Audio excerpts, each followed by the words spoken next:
Chris Santiago here with MMA Island. Today I'm here with undefeated star, the one and only Jaylon Bates, a new breed of mixed martial arts. Jaylon, how's it going today?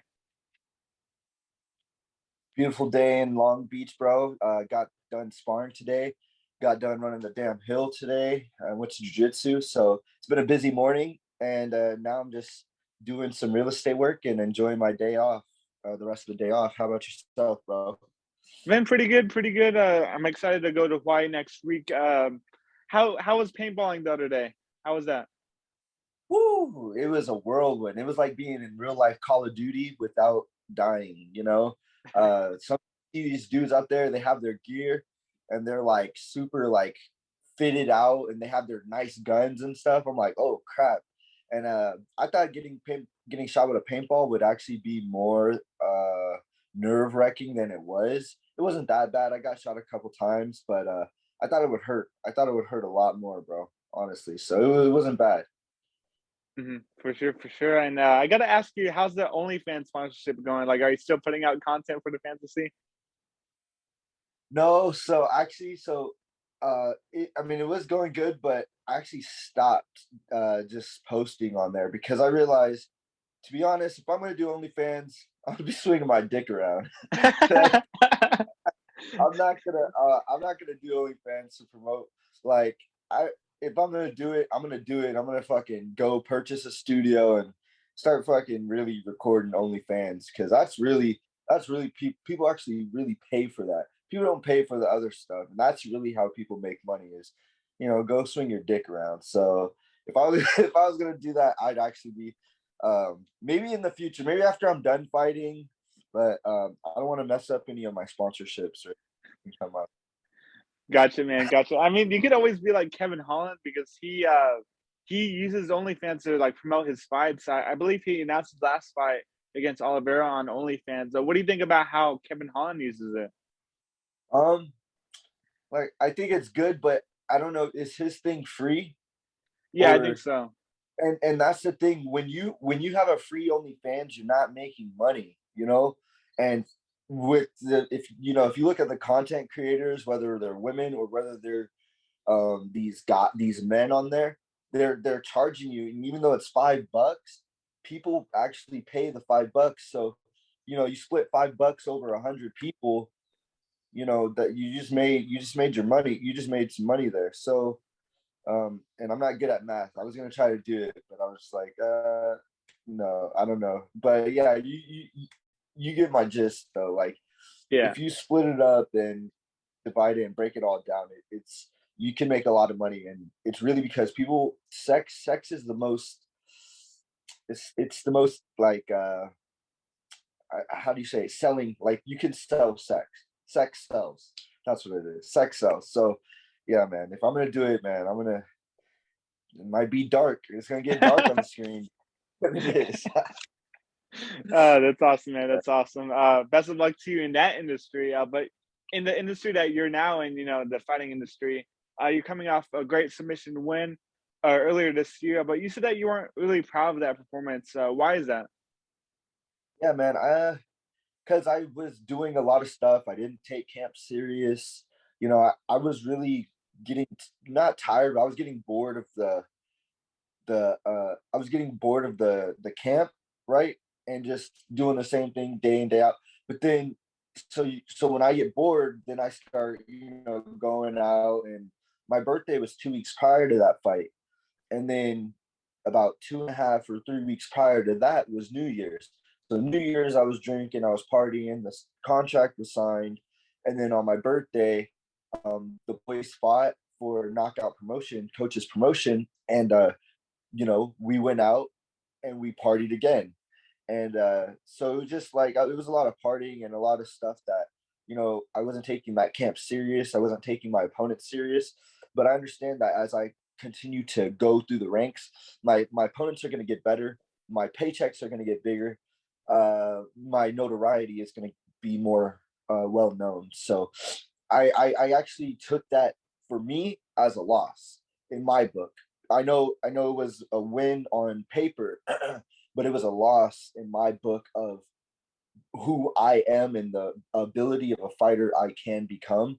And yeah, so it took me a minute. I was actually like locked away from everyone for like 3 weeks, just soul searching and just figuring out what it is that I want to do in this fight game and who I want to be in this fight game. And I, I I feel like sometimes I try to play the hero, like I try to be the nice guy who, respect my opponents. I say what's up to them at the weigh-ins and all this stuff, but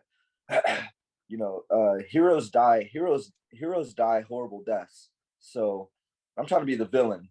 I don't want no fight. I don't want fighters to like me. They're gonna be like, I fucking hate that guy, and I'm like, yes, want to fight, and that's what it is. That's the mentality I'm gonna bring into it, because I have a I don't have a chip on my shoulder, but I realize that that chip isn't that. Sometimes I need that chip. So, and I didn't fight in my last fight with the chip on my shoulder. I fought with that last fight. Um, I tried to, what the,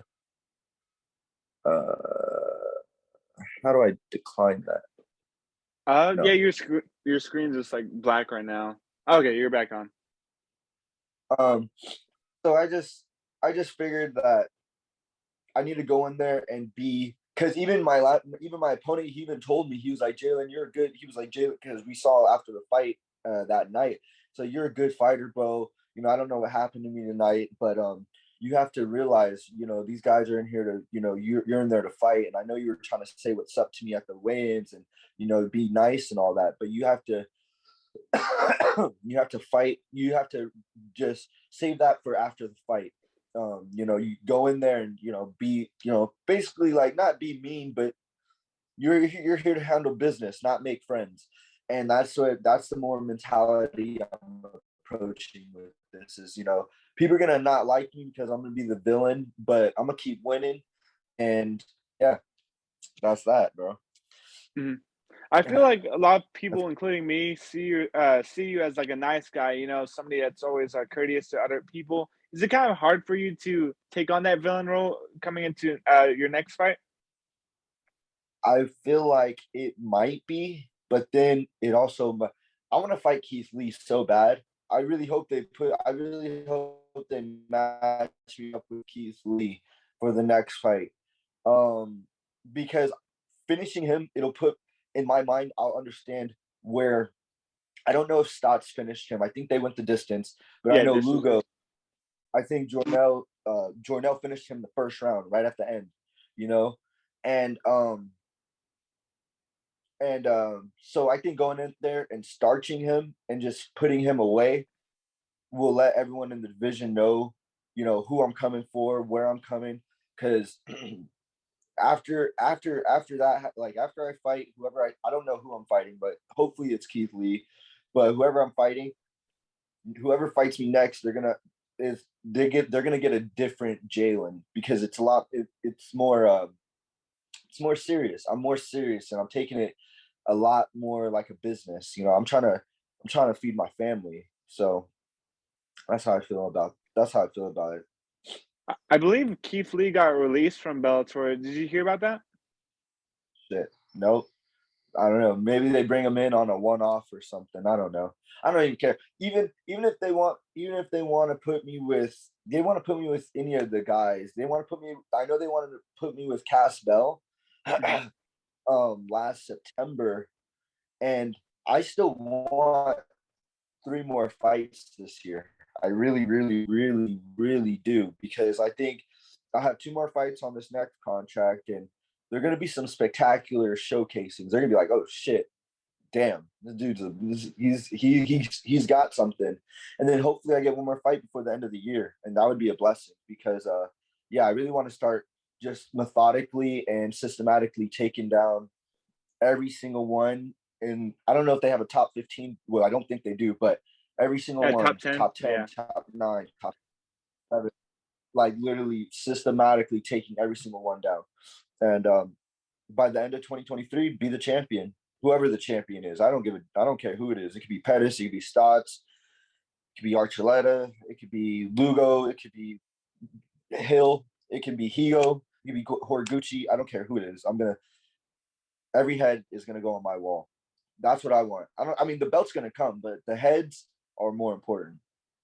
Yeah, for sure, for sure. And talking about those names at the top of the bantamweight division, they're all competing for the interim title, then the undisputed title for that $1 million paycheck. Who do you think wins the Bellator Bantamweight Grand Prix? If I had to put money on anybody, if I had to put money on anybody, I'll give it to Horiguchi. But he did come off a nasty. He did come off getting knocked out cold, in December by Pettis, and I think that may play a factor.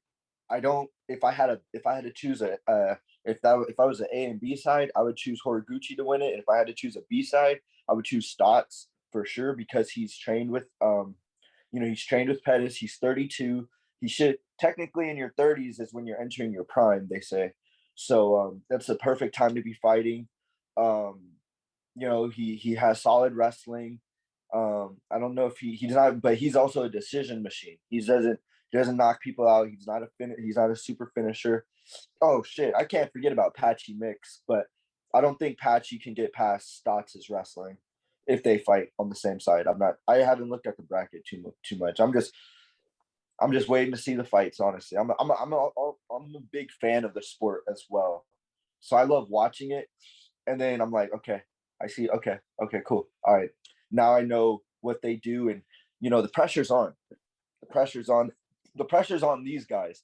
They got to win $1 million, which the winner's gonna win. But yeah, the pressure's on them. What did you think of people throwing your name in the hat to replace Josh Hill when he pulled out of the tournament? Like, I saw there's some people who threw your name in there to maybe be the last minute replacement. What did you think of all of that?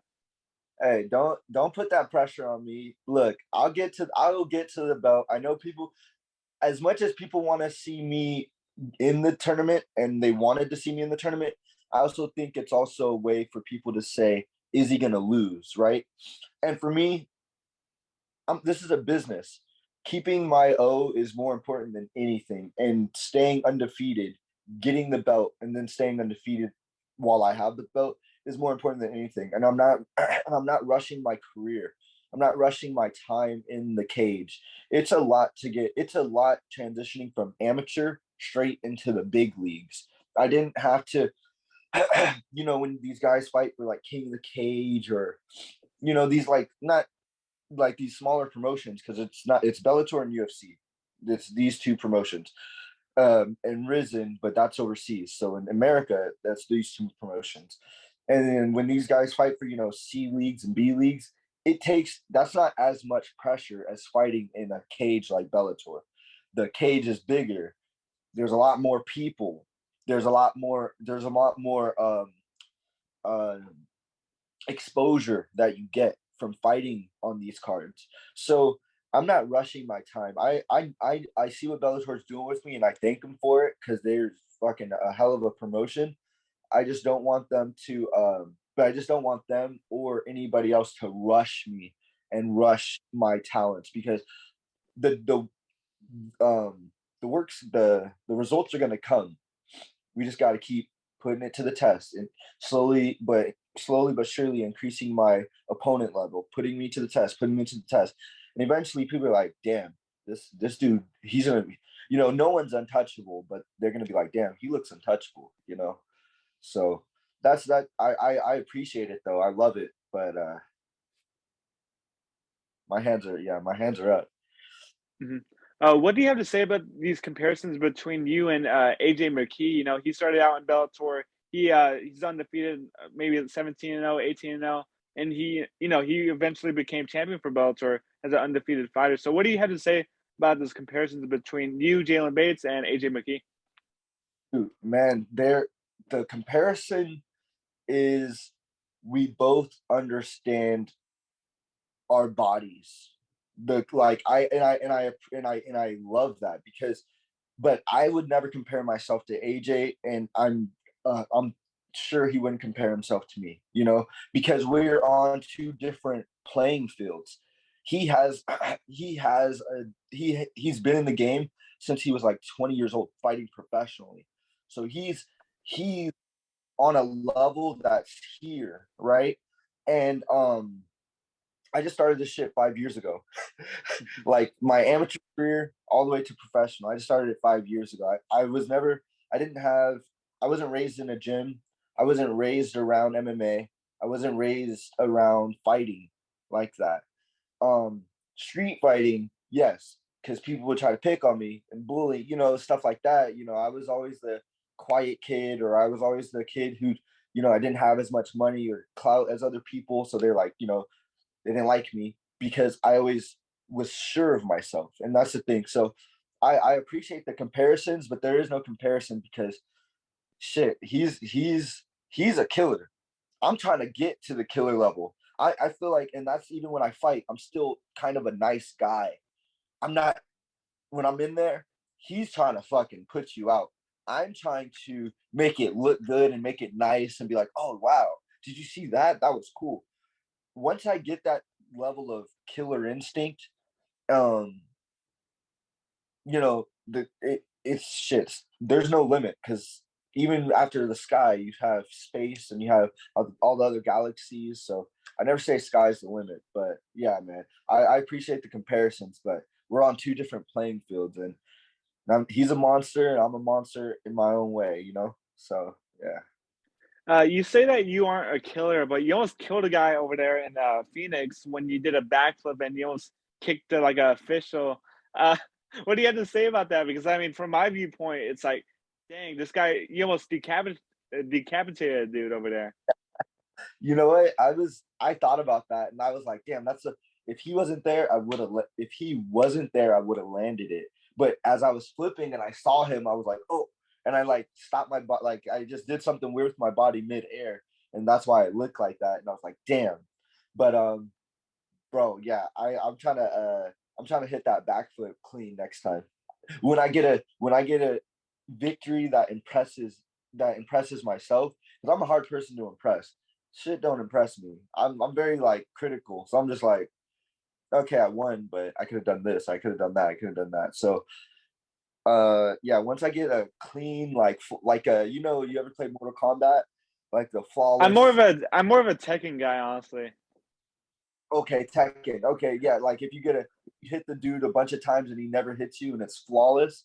Yeah, if Yeah. I get one of those, I'll be impressed. I'll be like, okay, that was good, but we can do this. But and then I'll hit the backflip. No, it'll be clean. Mhm. Yeah, for sure, for sure. And honestly, I should have bought your food last time out in February. What did you eat after your last one? Was it pad thai or was it something else? No, so in Connecticut, they don't really have like food spots like that are like good. So I think I went and ate pizza, bro. Like it was like gross, like not even good pizza. And a couple of my friends came out to watch, right? So we just all like got a table, ate pizza. But honestly, the shots I had a couple shots of like some tequila and some vodka, I think, and that was better than the food. And then I had a burger from I don't remember, but there's a place in the Mohegan Sun that's a burger joint, and that was good. I had burger and chicken fingers, and that was like after like maybe 2 or 3 hours after the pizza. I was like, okay, that's pretty. I should have ate here first. That's what I was telling myself. But yeah, bro. On the next one, I got you. I think I'll be fighting in Mohegan Sun again, so we'll figure it out.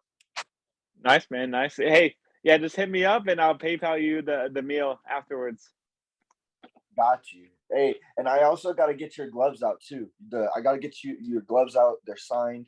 They're already signed. Um, I don't have the hand wraps because I've been using the hand wraps for sparring and stuff. But I got your address. I got to get those out to you.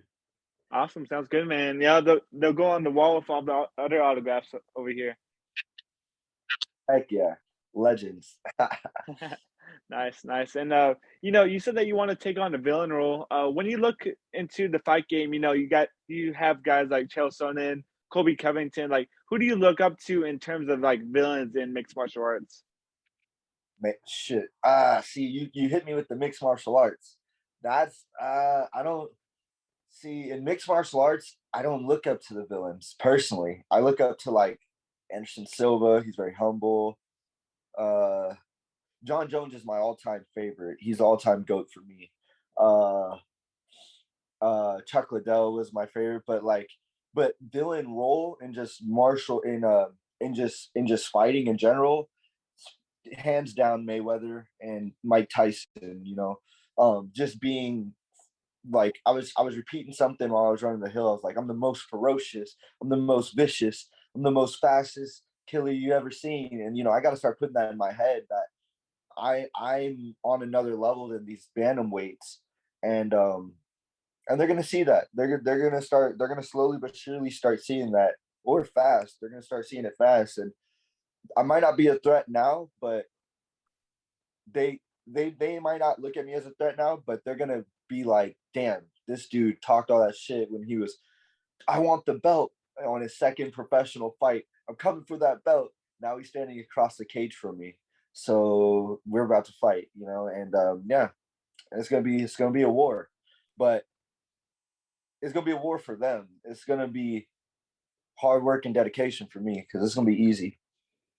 Awesome, man. Awesome. I think that's a good way to end the interview. I just want to thank you so much again for the time, Jaylon. Do you have anything to say to the fans out there watching? Huh? Follow me on Instagram, New Breed MMA. Please follow me. That's a great way to see the stuff I do on the weekends, kind of introspective to my life. You can follow me on Facebook, Jaylon Bates, JaylonBates.